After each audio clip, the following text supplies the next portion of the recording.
ইউরোপীয় ইউনিয়নের সঙ্গে বিশাল বাণিজ্য চুক্তি টনক নাড়িয়েছে যুক্তরাষ্ট্রের। সম্প্রতি ভারতের সঙ্গে একটি অন্তর্বর্তী বাণিজ্য কাঠামো চুক্তি প্রকাশ করেছে যুক্তরাষ্ট্র।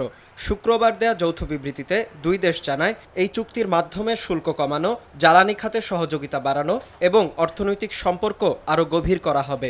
এটি একটি পূর্ণাঙ্গ দ্বিপাক্ষিক বাণিজ্য চুক্তির পথে গুরুত্বপূর্ণ অগ্রগতি হিসেবে উল্লেখ করেছেন তারা। তবে চূড়ান্ত চুক্তির জন্য আরও আলোচনা প্রয়োজন। এর আগে মার্কিন প্রেসিডেন্ট ডোনাল্ড ট্রাম্প ঘোষণা দেন, ভারতীয় পণ্যের ওপর যুক্তরাষ্ট্রের শুল্ক 50% থেকে কমিয়ে 18% করা হবে।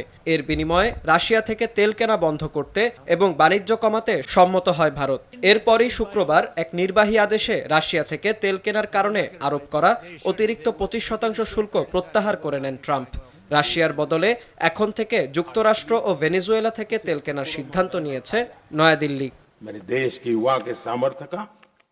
তবে ভারতের কৃষি বাজার পুরোপুরি খুলে দেওয়ার বিষয়ে যুক্তরাষ্ট্রের প্রস্তাব মানতে রাজি হয়নি মোদী সরকার।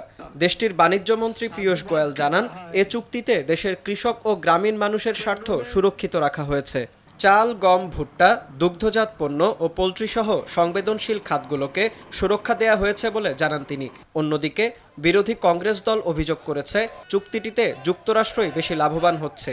এতে ক্ষতিগ্রস্ত হবে ভারতের কৃষক ও ব্যবসায়ীরা। চুক্তি অনুযায়ী আগামী 5 বছরে যুক্তরাষ্ট্র থেকে অন্তত $500 বিলিয়ন পণ্য কিনবে ভারত। এর মধ্যে তেল ও গ্যাস, কয়লা, উড়োজাহাজ, মূল্যবান ধাতু ও এআই ব্যবহৃত আধুনিক কম্পিউটার যন্ত্রাংশ রয়েছে।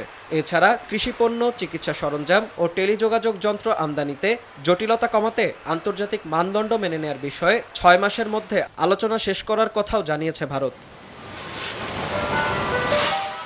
দীর্ঘদিন ধরে মতপার্থক্যের কারণে যুক্তরাষ্ট্র ও ভারতের পূর্ণাঙ্গ বাণিজ্য চুক্তি এগোয়নি। তবে বর্তমান বৈশ্বিক পরিস্থিতিতে সরবরাহ ব্যবস্থার বিকল্প খোঁজা এবং জ্বালানি নিরাপত্তা নিশ্চিত করতে দুই দেশই এই চুক্তিকে গুরুত্ব দিচ্ছে। আলোচনায় সংবেদনশীল প্রযুক্তি রপ্তানি নিয়ন্ত্রণ এবং চীনসহ তৃতীয় পক্ষের বাণিজ্য নীতি মোকাবেলায় একসঙ্গে কাজ করতে একমত হয়েছে দুই দেশ। বিনিয়ামিন, RTV।